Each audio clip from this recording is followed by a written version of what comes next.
Tini L cabin by Tini in Segovia, Spain. Located in the middle of an oak forest, this Tini L is characterized by its sustainable and efficient approach to construction. Its envelope, designed to ensure optimal insulation, is composed of a total of 14 centimeters of insulation materials of different types: XPS, extruded polystyrene, multireflective, and recycled PET. Thanks to this insulation layer, thermal control is exceptional, keeping the interior cool during the summer heat and warm during the colder months.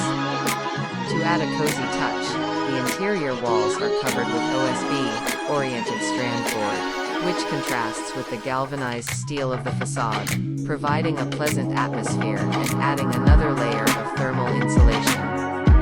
The steel harmoniously combines with the thermally treated wood of the spacious terrace, which expands the interior space and offers impressive views.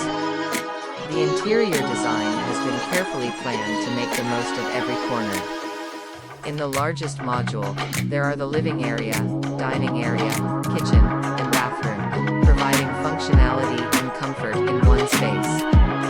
The smaller module is reserved for the bedroom, ensuring privacy and tranquility. In summary, this Tini L represents an elegant, simple, and carefully designed dwelling that harmoniously integrates into its natural environment while incorporating technologies and materials that promote energy efficiency and respect for the environment.